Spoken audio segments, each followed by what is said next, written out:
What if I told you that getting rich isn't about luck, connections, or overnight miracles, but about a philosophy you adopt early in life? Jim Rohn believed that wealth is not something you chase, it's something you attract by the person you become. While most young people trade time for pleasure, a few trade time for progress, and those few change their entire future. This message isn't just about money, it's about discipline, mindset, and self-respect. If you're young, ambitious, or tired of living on someday, this philosophy can reshape your life. Watch till the end. One lesson may change how you see success forever. Lesson 1. Work harder on yourself than on your job. The fundamental distinction Jim Rohn makes between a living and a fortune is rooted in the concept of economic value. Most people are conditioned by the industrial age mindset to believe that their primary responsibility is to fulfill the requirements of their job description. They show up, perform the tasks assigned to them, and wait for a paycheck. However, this approach limits your income to the market rate for that specific role. If you are a clerk, you get paid clerk wages. If you are a manager, you get manager wages. The job itself is a fixed container with a ceiling. To break through that ceiling, you must realize that your job is merely a place to practice your craft, while the craft is your own personal development. When Rohn suggests working harder on yourself, he is advocating for the strategic accumulation of intangible assets, your temperament, your specialized knowledge, and your ability to lead others. When you are young, you possess a unique biological and temporal advantage. Your brain is more plastic, your time is less cluttered by the obligations of midlife, and your potential for compounding is at its absolute peak. Investing in yourself means more than just reading a book once in a while. It means a relentless pursuit of excellence in areas that the market rewards. This includes mastering the art of persuasion, understanding the mechanics of finance, and developing the emotional intelligence to navigate complex social hierarchies. If you spend your evenings leveling up your skills while your peers are leveling up in video games, you are creating a gap between yourself and the average worker that will eventually become an unbridgeable chasm. This is not about being a workaholic at the office, it is about being a growthaholic in your private life. Consider the concept of the value plateau. Most employees reach a level of competence where they can do their job comfortably, and then they stop growing. They have 10 years of experience, but in reality, they have 1 year of experience repeated 10 times. By working harder on yourself, you ensure that every year is a vertical climb rather than a horizontal crawl. You become a person of high utility. When a company faces a crisis, they don't fire the person who has become indispensable through self-education. They fire the person who only did what they were told. Your personal growth acts as an insurance policy against economic volatility. Ultimately, the marketplace does not pay for your time, it pays for the value you bring to that time. To get more money, you don't necessarily need more hours, you need to be more person within those hours. Lesson 2. Delay pleasure, don't deny it. Financial maturity is essentially the ability to tolerate the discomfort of not yet. Jim Rohn often spoke about the twin weights of life, the weight of discipline and the weight of regret. Discipline weighs ounces, while regret weighs tons. The temptation to consume your seed grain rather than planting it is the primary reason why most people remain in a state of perpetual financial anxiety. When you receive your first significant paychecks, the impulse is to reward your hard work with a new car, designer clothes, or expensive experiences. While these things provide a dopamine hit, they are depreciating assets that tether you to your current income level. By delaying pleasure, you are not saying never, you are saying later. And with interest, you are choosing to buy your freedom first and your toys second. The psychological mechanism of delayed gratification is one of the strongest predictors of long-term success. It is the marshmallow test applied to adult life. If you can resist the urge to spend $500 on a luxury item today and instead invest that capital into an asset class, be it stocks, a side business, or further education, you are participating in the miracle of capital growth. Wealth is the difference between what you earn and what you spend. By keeping your lifestyle humble while your income rises, you create a wealth gap. This gap is where your freedom lives. Many young people fall into the trap of lifestyle creep, where every raise is immediately swallowed by a bigger apartment or a more expensive hobby. This keeps them on a treadmill, running faster just to stay in the same place. However, Rohn was careful to say, don't deny it. A life of pure asceticism can lead to burnout and bitterness. The goal is to create a reward system that is earned, not borrowed. When you reach a milestone, celebrate. When you achieve a major goal, treat yourself. But the sequence is vital. The reward must come after the labor and after the investment. If you buy the Mercedes before you have the assets to pay for it, the car owns you. If you wait until your investments generate enough cash flow to pay for the car, you own the car and the assets. This shift in sequencing is the hallmark of the wealthy. They use their money to buy time and assets, which eventually buy their luxuries, whereas the poor use their time to earn money to buy luxuries that steal their time. Lesson 3. Your philosophy determines your paycheck. Your philosophy is the set of the sail in the wind of life. Jim Rohn used this metaphor to explain why two people can start in the same circumstances, the same economy, the same town, the same company, and end up in completely different destinations. The wind blows on us all. The difference is how you set your sail. Your philosophy is your internal navigation system. It consists of your beliefs about money, your worth, and how the world works.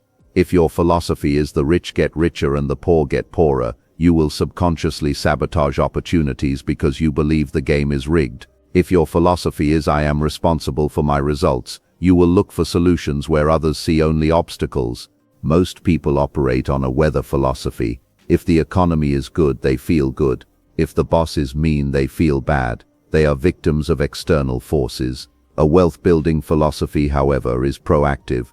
It recognizes that while you cannot control the wind, the economy, the government, the global markets, you have absolute control over the sail, your reactions, your skills, your mindset. This requires a brutal level of self-honesty. You must examine your money scripts, those deep-seated beliefs often inherited from parents or society. If you were raised to believe that money is the root of all evil, you will never allow yourself to become wealthy because you don't want to be evil. You must consciously overwrite these scripts with a philosophy that views wealth as a tool for freedom and a measure of the value you have provided to others. Changing your philosophy is like updating the operating system of a computer. You can have the best hardware, talent, and hard work, but if your software is outdated or full of bugs limiting beliefs, the system will crash. This is why Rohn insisted that success is 20% skill and 80% strategy philosophy. Your paycheck is a scorecard of your current thinking. To double your income, you must first double the quality of your thoughts. This involves studying the philosophies of those who have already achieved what you desire. It means asking, how does a millionaire view a setback, or how does a leader view a mistake? When you adopt the thinking patterns of the successful, your actions will naturally align with theirs, and your financial reality will eventually be forced to catch up with your new mental blueprint. Lesson 4. Stand guard at the door of your mind. The mind is a fertile garden. It will grow whatever you plant. If you plant seeds of greatness, you will harvest a life of purpose.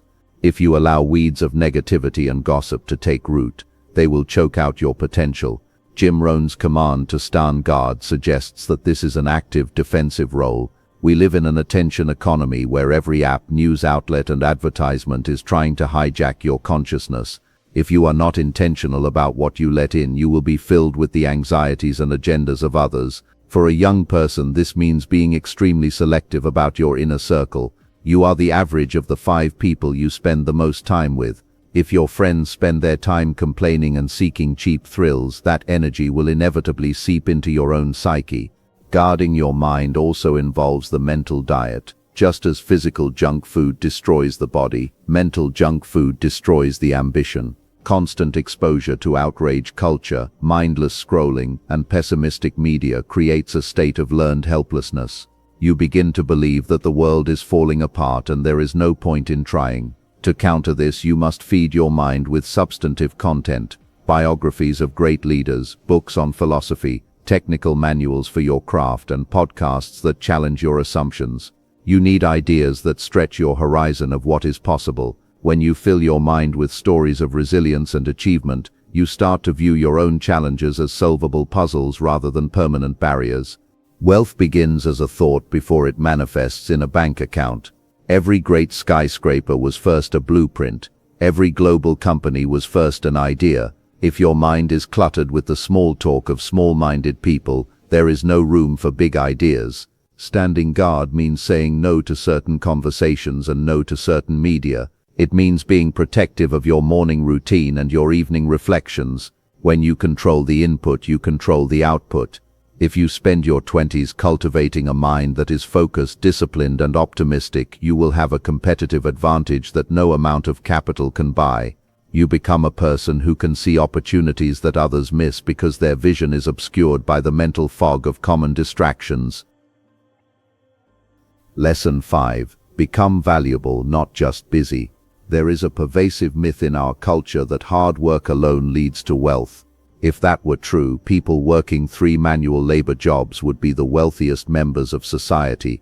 Jim Rohn clarified this by emphasizing value over activity. The market doesn't pay for your sweat. It pays for the problems you solve and the value you create. You can be busy for 14 hours a day digging a hole and filling it back up, but you have created zero value and therefore you deserve zero compensation. To become wealthy, you must move away from trading time for money and toward trading value for money. This requires a shift in focus from what you want, a paycheck, to what the market needs: solutions, efficiency, beauty, or leadership. Becoming valuable is a deliberate process of skill acquisition and character development. There are 2 types of value: general value, being a hard worker, being on time, and unique value, possessing a rare combination of skills that are in high demand. The more unique your value, the more leverage you have in negotiations. For example, a person who can code is valuable. A person who can code and understands marketing and can lead a team is exponentially more valuable. This is the concept of skill stacking. Instead of trying to be the top 1% in one specific niche, you aim to be in the top 10% of 3 or 4 related fields. The intersection of those skills makes you one of a kind. When you are one of a kind, the market pays you one-of-a-kind prices. Finally, value is often found in service. Rohn taught that service to many leads to greatness. If you find a way to serve 1,000 people, you will earn a different living than if you serve only one. This is the secret of scalability. Whether you are creating a product, writing a book, or building a business, you must ask, how can I help more people? How can I solve this problem more effectively? When your primary focus is on becoming a person of greater service, money ceases to be a goal and becomes a lagging indicator of your impact. You stop chasing money and start attracting it. Busy people are often just avoiding the hard work of thinking and growing. Valuable people are focused on the high-leverage activities that move the needle for themselves and the world around them. Jim Rohn's philosophy isn't about becoming rich fast, it's about becoming rich right. Youth is not just a phase, it's a window of opportunity. If you adopt discipline early, invest in yourself daily, and choose growth over comfort, wealth becomes a matter of time, not chance. Remember, success is something you attract by who you become. Start now. Your future self is already counting on you.